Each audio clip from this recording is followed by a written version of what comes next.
धरण उशाला आणि कोरड घशाला अशी अवस्था सध्या हिंगोली जिल्ह्यातल्या भोसी गावाची झाली आहे। सिद्धेश्वर धरणापासून अवघ्या 10 किलोमीटर अंतरावर असलेल्या भोसी गावात भीषण पाणी टंचाई निर्माण झाली असून घोटभर पाण्यासाठी ग्रामस्थांना संघर्ष करावा लागतोय। गावातील बहुतांश जलस्रोत कोरडे पडल्यानं महिलांना विहिरीवर तासनतास उभं राहून पाणी भरावं लागतंय।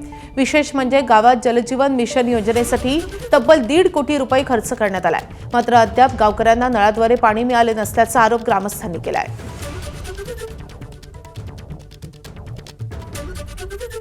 हिंगोली जिल्ह्यातील भोसी या गावामध्ये सध्या भीषण पाणी टंचाईचा सामना स्थानिकांना करावा लागतोय आणि त्यामुळं गावाजवळ असलेल्या विहिरीमधून पाणी शिरण्यासाठी सकाळी महिलांची नागरिकांची झुंबड उडाल्याचं आपल्याला पाहायला मिळते।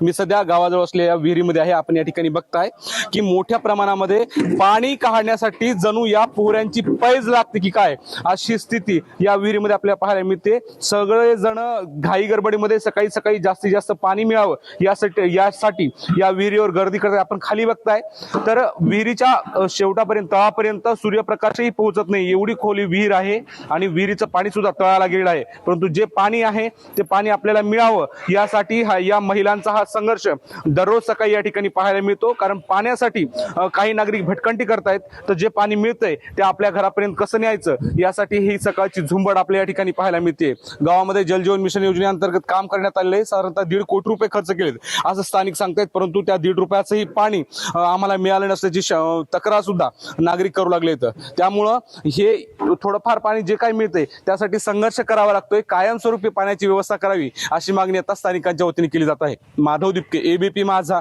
हिंगोली। 1.5 कोटीची जी योजना आलेली होती त्यापाशी ज्या 1.5 कोटीतून 1.5 रुपयाचं हे काम झालेलं नाही।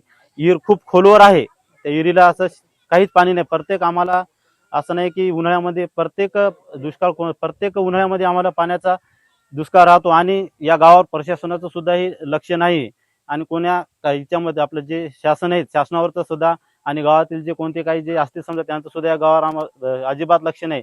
जे पाण्यासाठी आम्हाला खूप एवढी परेशानी करावं लागते, कारण महिला तुम्ही बघू शकता त्यांना सकाळपासून या विहिरीवर पाण्याला यावं लागते। दुसरीकडे आमच्या गावाला बोरमध्ये सुद्धा पाणी नाही आणि बाहेरून आम्हाला 2 किलोमीटरवरून पाणी आणावं लागते, तेही पाणी त्या बाहेर सुद्धा पाणी नाही। काय करावं, पाणी नाही काय नाही गावात। टंचाई रात्र दिवस पाणी भरणं लागायला, झोप नाही काय नाही। झोप येत नाही, पसा पाणी भरणं लागायलंय। एखाद्या विहिरीत पडलं काय झालं काय करावं। रात्रीचा आमचं वय हे काय आता पाणी भरायची इथं। मग विहिरीत पाणी किती आहे? पाणीच नाही विहिरीमध्ये, कतही पाणी नाही। काय करायचं, जीव द्यायचा काय? मग पाण्यासाठी काय करायचं? मग काय करायचं, पाण्यासाठी काहीतरी योजना करा की। नळाला पाणी आलं नाही? नाही, कत्तही पाणी आलं नाही आमच्या नळाला। कत्तही पाणी नाही, पाणी सोडलं नाही काय नाही, नुसते नळ लावून ठेवलेत लोकांना।